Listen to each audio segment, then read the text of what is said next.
कि उनसे पूछना चाहिए कि जो विषय पर वो कमेंट करते हैं उनको अपने बारे में, अपने भाई के बारे में, अपने माँ के बारे में, अपने पिताजी के बारे में, अपने बहन के बारे में, इन सभी के बारे में उनको, अपने मामा के बारे में, सबके बारे में उनको जारी करना चाहिए सूची। हम लोग तो कभी नहीं कहते हैं कि भाई आप काहे अपने घर में बना दिए, आपका अधिकार है, आप पूरा खानदान को बना दीजिए, हम लोगों को क्या दिक्कत होगा इससे। 2 बार रोजगार देने के बाद भी अगर रोजगार में वो सफल नहीं हो पाए, व्यवसाय को, जिसको व्यवसाय समझते हैं राजनीति को, सफल नहीं हो पाए तो उनको क्या कहा जाएगा? वो तो राजनीति करने आते नहीं है। नमस्कार, मैं हिमांशु कुशवाहा और आप जन अखबार देख रहे हैं। अभी हमारे साथ बिहार की राजनीति पे बात करने के लिए ढाका के विधायक पवन जायसवाल हैं। सर, बहुत बहुत स्वागत है आपका। सर, बिहार के पॉलिटिक्स में इन दिनों घमासान छिड़ा हुआ है। तेजस्वी जी कह रहे हैं कि बिहार में दामाद आयोग का गठन होना चाहिए। ये दामाद आयोग क्या होता है?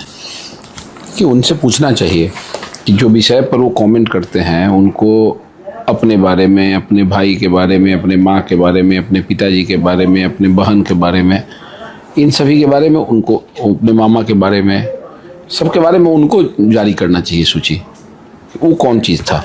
राजनीति में टैलेंट बहुत महत्वपूर्ण चीज़ है और कोई ऐसा नहीं है कि राजनीतिक व्यक्ति के परिवार में 5 गो नेता नहीं हो सकता है, लेकिन टैलेंट के आधार पर हो तो कोई दिक्कत नहीं है।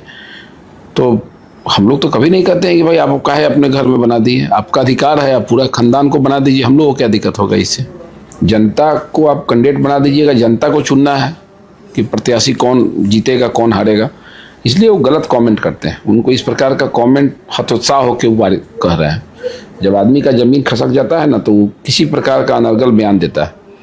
उनको तो जब मौका मिला बिहार घूमने का, बिहार के लोगों के बीच में जाने का, बेहतर काम करने का, 2 टर्म नीतीश जी ने उनको रोजगार दिया गठबंधन में शामिल करके। 2 बार बेरोजगार तेजस्वी जी को नीतीश कुमार ने रोजगार दे दिया। 2 बार रोजगार देने के बाद भी अगर रोजगार में वो सफल नहीं हो पाए, व्यवसाय को, जिसको व्यवसाय समझते हैं राजनीति को, सफल नहीं हो पाए तो उनको क्या कहा जाएगा? वो तो राजनीति करने आते नहीं हैं। उनके यहाँ तो नौकरी दिया जाता है तो जमीन लिया जाता है बदले में। नीतीश जी भी कल बांटते हैं, सम्राट चौधरी जी, विजय सिन्हा जी, कहाँ नौकरी के बदले जमीन किसी से लिया गया? इसलिए तो कहते हैं कि हम रोजगार दिए, शिक्षक को नौकरी दिए, 4 लाख नौकरी का दावा करते हैं कि हमने 17 महीने कार्यक्रम में 4 लाख नौकरी दिया हमने। सम्राट जी ने उनको जवाब दिया था कि डिप्टी सीएम के पास अपना क्या अधिकार होता है? जो अधिकार निहित है सीएम में निहित है। गठबंधन जरूर है लेकिन बिना सीएम के निर्णय का कोई निर्णय बिहार में लागू नहीं हो सकता। तो उनके पास कौन सा अधिकार था? अगर उतना ही अधिकार था तो उनके अपने मंत्री जो थे शिक्षा विभाग के, जहाँ नौकरी देने की बात करते हैं, वो मंत्री जी के पीए को रोक लगा दिया, सचिव की नहीं जाना है, प्रधान सचिव की कार्यालय में नहीं जाना है। जितना दिन शिक्षा मंत्री रहे चंद्रशेखर जी, उतना दिन रोते ही रहे कि उनका बात नहीं मानते हैं के पाठक। भाई साहब, जब सचिव बातें नहीं मान रहा था तो आपका काम कहाँ से हो रहा था? तो जो हो रहा था नीतीश कुमार का काम हो रहा था। बिहार के हित में नीतीश जी का निर्णय था, वो तेजस्वी जी का कोई निर्णय नहीं था। बता दें कि नगर विकास उनके पास था, ग्रामीण कार्य था, पथ निर्माण था, शहरी विकास, सारे महत्वपूर्ण डिपार्टमेंट उनके पास थे। कौन सा काम कर दिए? कहाँ क्या कर दिए? कौन सा काम कर दिए? आप देखिए, जैसे हटे तेजस्वी जी, एक विधानसभा में, मेरे कंस्टिट्यूएंसी में लगभग 167 करोड़ का योजना चला गया। उनके हटने के बाद वो थे तो हम 10-12 करोड़ पर रुके हुए थे। आखिर पैसा आ कहाँ से गया? कैसे मेरे क्षेत्र में काम गया? कैसे आरजेडी के विधायकों के यहाँ 30-30 करोड़, 40 करोड़, 50 करोड़ का काम चला गया? ये काम करने की इच्छा शक्ति होती है, उनको बिहार को लपेटना था। आप ये आरोप लगा रहे हैं कि वो जब मंत्रालय उनके पास था तो सिर्फ अपने विधायक पर ज़्यादा ध्यान देते। मैं आरोप क्या लगा रहा हूँ? मैं सच्चाई बता रहा हूँ। NIT है बिहार सरकार का निकला हुआ RWD का, उसको देखिए। मेरे यहाँ 150 करोड़ प्लस राशि चला गया तेजस्वी जी के हटते। आखिर ये राशि पहले क्यों नहीं जाता था? आज तो हमारे यहाँ मनोज यादव जी विधायक हैं, हमारे यहाँ समीम साहब विधायक हैं, उनके क्षेत्र में भी टेंडर हुआ है। हमारे यहाँ भेदभाव नहीं होता है ना, फंड दिया जा रहा है। आप इच्छुक हैं, आप लिख के देंगे, फंड निकलेगा, आप सोए हुए विधायक रहिएगा, आप क्या नहीं निकलेगा? तो जिन लोगों ने जो बात हमारी सरकार में कहा, हमारी सरकार ने उस पर संज्ञान लिया। उनकी सरकार में इतनी तत्परता से हम लोग लगे रहते थे, लेकिन पैसा रहते काम नहीं होता था। वो टारगेटेड करते थे कि बीजेपी के विधायक हैं, इनके यहाँ काम नहीं होना चाहिए। ऐसे थोड़े होता है। आखिर आपके हटते जो काम अभी बिहार में हो रहा है, उन्नयन योजना का हो चाहे लेफ्ट हैबिटेशन का हो, ये काम पहले क्यों नहीं हुआ? क्यों नहीं हुआ? सरकार आपकी भी थी, आप गठबंधन में थे, नीतीश जी आपके साथ थे, तो जो काम अभी सम्राट चौधरी जी करा ले रहे हैं मुख्यमंत्री जी से कह के, ये काम आप क्यों नहीं करा पाए? क्यों विभाग रखे और पूरे बिहार का दौरा आप नहीं किए? कोई साबित करे कि तेजस्वी जी जब डिप्टी सीएम थे तो पूरे बिहार का भ्रमण किए हों। जब बिहार की जनता ने आपको मौका तो दिया नहीं था, नीतीश जी ने आपको रोजगार दे दिया, उसके बावजूद पूरे बिहार का भ्रमण आप नहीं कर सके, अपने विभाग की समीक्षा पूरे बिहार लेवल पर नहीं कर सके। आप सारे चीज़ों को स्टेट में सेंट्रलाइज आपने कर दिया। किसी भी विधायक पर आपको भरोसा नहीं था, कारण था कि 1 दर्जन मंत्री परिषद अपने पास आप रखे थे। ऐसे देश नहीं चलता है और ऐसे राज्य भी नहीं चलता। अब वो कलम बांट रहे हैं। पिछले दिनों 2-4 दिन पहले कार्यक्रम था जहां उन्होंने युवाओं को कलम बांटा है। देखिए, कलम बांटना खराब चीज़ है, मेरा इस पर कोई कमेंट नहीं होगा।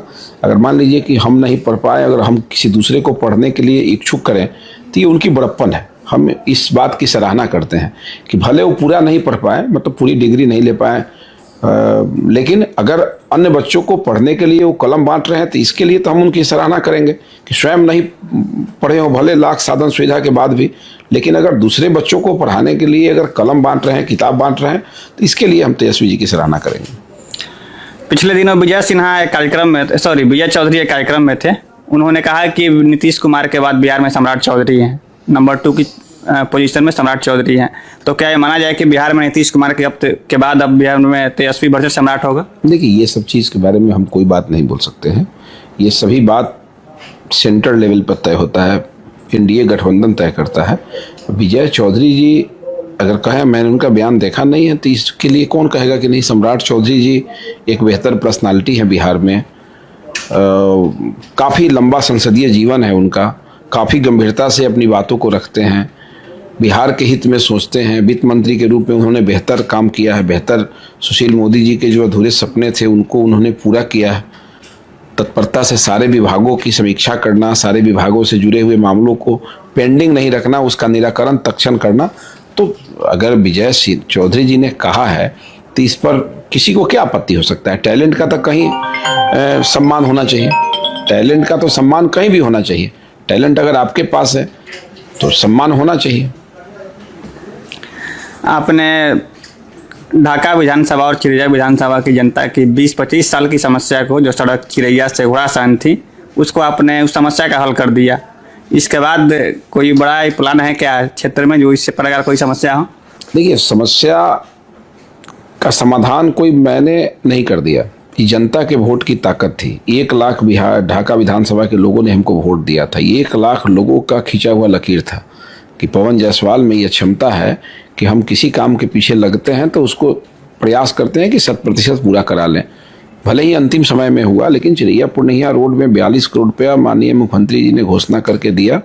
ये बहुत सराहनीय चीज़ था। वो पथ का चौड़ीकरण होना पूरे ढाका घोड़ासान चिरैया के लिए लाइफ लाइन है, तो एक अच्छा चीज़ है और अच्छे काम की सराहना होती भी है। और एक वही काम नहीं है कि समस्या एक रोड बन गया तो खत्म हो गया। देखिए, ढाका घोड़ासान दोनों प्रखंड का भवन जो था ना, अंचल का जर्जर था। आज़ादी के बाद से तो ऐसे ही चला आ रहा था, लेकिन दोनों प्रखंड में 16-16 करोड़ के भवन की स्वीकृति मिल गई। ढाका में डिग्री कॉलेज की स्वीकृति मिल गई। तो हम लोगों ने भिन्न भिन्न तरह से काम किया हर सेक्टर में। लाल बकिया नदी पर एक पुल नहीं था 10 के पहले, आज 4 पुल, 3 पुल बन के तैयार हो गया, 2 चालू है, एक में अप्रोच बनना है और चौथा बलुआ गुआवड़ी शुरू हो रहा है। 2.5 किलोमीटर पर पुल हो गया वहाँ। तो उसके अलावा 25 पुल का निर्माण ढाका घोड़ासान में हो रहा है। ये पहले क्यों नहीं होता था? पहले भी सरकारें थी, पहले भी जनप्रतिनिधि थे, क्यों नहीं हो पाता था? काम करने के लिए इच्छा शक्ति होता है, ठीक है ना। और हमको कोई कुटुंब के रूप में विधायक नहीं चुनता है, वकील के रूप में चुनता है। इसलिए हम वकालत करते हैं और वकालत करके प्रयास करते हैं कि पक्ष को इतने मजबूती से रखें कि वो मंत्री हो, सचिव हो या कोई अधिकारी हो, मुख्यमंत्री हो चाहे चीफ सेक्रेटरी हो, हम अपने कामों को करा लें। काम की महत्ता को लोगों को समझाने में हम सफल हो जाते हैं। यही कारण है कि हमारे क्षेत्र की जो अधूरी योजना है उसको कराने में हमको कोई परेशानी नहीं होती है। गुआवाड़ी में 97 करोड़ का बीयर के निर्माण की स्वीकृति मिली। बलुआ गुआवाड़ी में 72 करोड़ के पुल निर्माण की स्वीकृति मिली। 167 करोड़ रुपया का उन्नयन योजना के तहत रोड निर्माण की स्वीकृति मिली। लगभग 64 करोड़ रुपया का लेफ्ट हैबिटेशन में छूटे बसावट में स्वीकृति मिली। लगभग हमको लगता है कि 83 करोड़ रुपया का पुल के निर्माण की स्वीकृति मिली। देखिए, ये सब काम धरातल पर हो रहा है, होने वाला है वो हम नहीं बोल रहे हैं आपको, जो हो रहा है उसके बारे में हम बोल रहे हैं, जिसकी स्वीकृति मिल गई उसके बारे में हम बोल रहे हैं।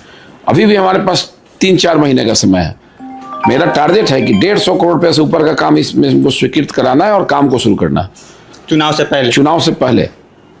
चुनाव बहुत नजदीक है, कोई दिक्कत नहीं। चुनाव में कुछ जनता से वादा करेंगे क्या कि हाँ आप चुनाव नजदीक है और हम भी जनता के नजदीक हैं, जनता भी हमारे जनता से नजदीक कुछ वादा करेंगे क्या? नहीं, वादा क्या करना है। मैं तो बचपन मेरा बीता है विधानसभा में। 2010 से जनता हमको देख रही है ढाका विधानसभा की कि हम कितना अच्छे हैं कितने बुरे हैं, और हम कहते हैं तो करते हैं कि नहीं करते हैं। इसलिए मुझे कुछ नया सपना जनता को दिखाने की जरूरत नहीं है, मुझे अपने किए हुए काम को ही जनता को दिखाने की जरूरत है।